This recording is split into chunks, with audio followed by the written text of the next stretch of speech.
Les statistiques sont là, établies par des voies aussi bien nationales qu'internationales. Et moi, personnellement, en tant qu'être humain, ça m'afflige.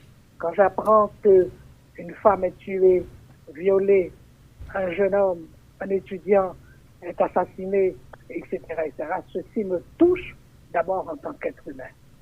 Vous voyez, en tant que citoyenne, être humain. Et je me dis, mon Dieu, jusqu'où est-ce que ça va continuer? Et on est là pour observer qu'est-ce qu'il faudrait faire. Vous savez quelque chose? Non, laissez-moi vous dire.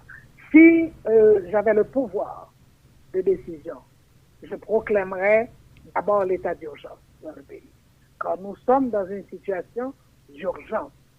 Et la situation d'urgence n'est pas l'établissement de la dictature. C'est vraiment définir les objectifs, définir les pouvoirs, définir les institutions, renforcer les institutions pour faire face tout de même à cette calamité. Et ce n'est pas possible que dans un pays, on dirait que c'est à petites gouttes que la population est attaquée, elle s'écoule à petites gouttes à travers différentes sources, à travers tout le pays, ce n'est pas seulement Port-au-Prince, tout le pays, et nous restons là, nous comptons, nous ne pouvons pas rester à compter les cadavres, à compter les blessés.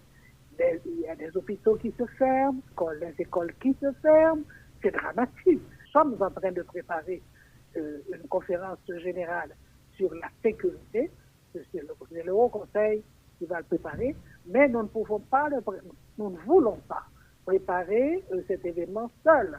Il faut quand même l'adhésion de plusieurs groupes, de plusieurs centres qui sont comme nous préoccupés par l'état dans lequel se trouve notre pays. Le Haut Conseil ne peut pas proclamer l'état d'urgence, par exemple. Mais si l'état d'urgence était proclamé, eh bien, on accompagnerait cet état d'urgence. La différence, d'ailleurs, entre l'état de siège, qui est un état de guerre, on ne peut pas proclamer l'état de siège s'il n'y a pas une guerre civile ou bien une guerre internationale.